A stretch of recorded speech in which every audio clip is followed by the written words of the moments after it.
Who doesn't love tater tots? Today's review will be on a brand that supposedly tastes the most like real potatoes. Come check it out. So the brand of tater tots we're going to try today is Lamb Weston's grown in Idaho super crispy tater tots. Now we watched a video on this on YouTube. A bunch of chefs did a blind taste test to see which tater tot was the best, and they chose this one. So let's see if it's true or not. So for anyone that cares about the nutritional facts, here they are.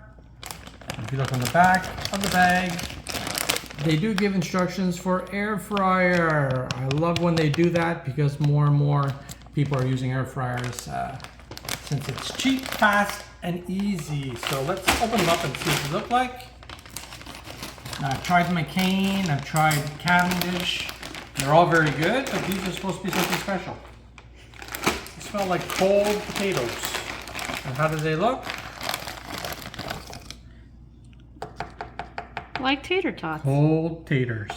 So let's pop them into the air fryer for 9 to 10 minutes and see if they're as crispy, super crispy tots as promised.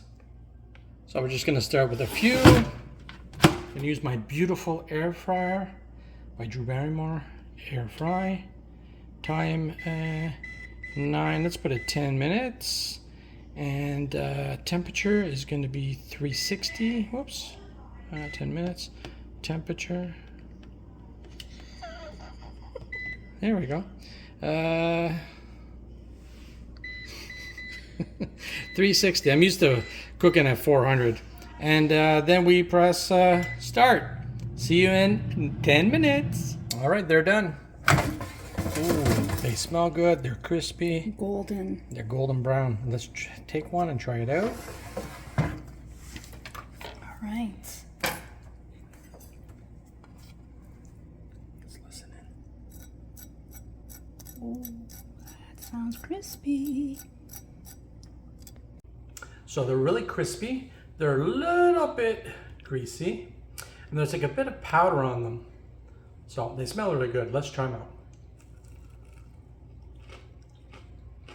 Ooh, you hear that crunch? That's hot. That's a potato. These taste like homemade. Like the potatoes in here, this tastes like real potato. It must be. I thought. The spice, the crispiness, and the potato all mixed together is really, really delicious. So I definitely would give them 2 thumbs up.